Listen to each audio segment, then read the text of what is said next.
This is the Lone Crater YouTube. We hope this video helps. You will start by confirming prerequisites and initializing the project. Install Node.js LTS, then verify Node v and npm v so you know versions. Install Visual Studio Code and add the Node.js and ESLint extensions for linting and runtime assistance. Next, open your project folder in VS Code, run npm init to generate package, JSON, and create an index.js file.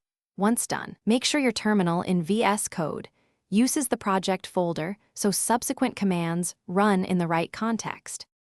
Now you configure how VS Code runs and debugs your Node app.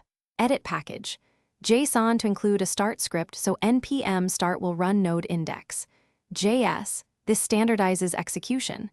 Then open the run view and add configuration to generate launch.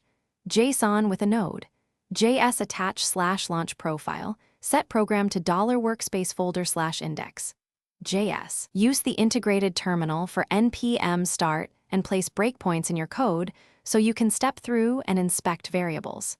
This gives you fast feedback. Finish by running and validating the app, then adding developer conveniences. Execute npm start and confirm the console output matches expectations. Check process exit codes for failures. Run ESLint to correct style or runtime issues, and consider adding NodeMin as a dev dependency for automatic restarts during development. If something breaks, first check that node is on your path package.